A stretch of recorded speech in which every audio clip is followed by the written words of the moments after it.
A turn now to new polling of a hypothetical 2024 election matchup that shows Donald Trump beating President Joe Biden in 7 swing states, including 6 won by the sitting president in 2020. According to the new numbers from Morning Consult and Bloomberg, Trump holds a 4-point lead over Biden in Arizona, a 6-point lead in Georgia, 4 points in Michigan, 3 points in Nevada, 2 points in Pennsylvania, 4 points in Wisconsin.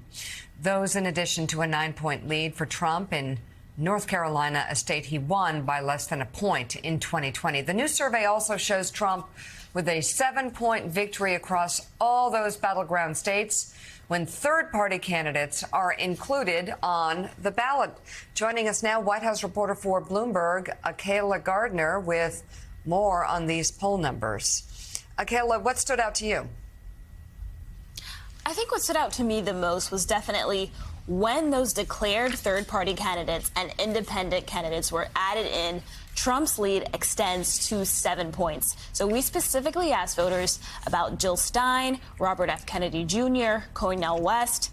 Robert F. Kennedy Jr. by far had the most support at 9%. And I think this really underscores some of Democrats' worst fears. They had fear that some of these candidates were going to pull away voters from Joe Biden, of course, and this poll at least suggests that they will. But we have seen Democratic efforts to push back against some of these candidates. We've seen some PACs like Move On, the Iron PAC, basically arguing that these candidates do not have a path to the presidency.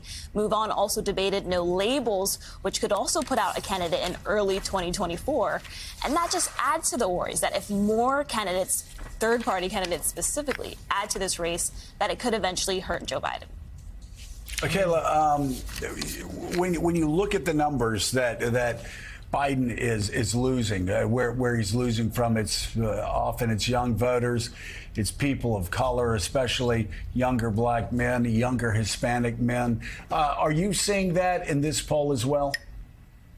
Yeah, that's right. Young voters, black voters in particular, were also people that were most likely to say that they could consider a new or alternate political party. But I think the thing that stood out the most in this poll was the economy continues to weigh on the president. There was some good signs for Joe Biden, though.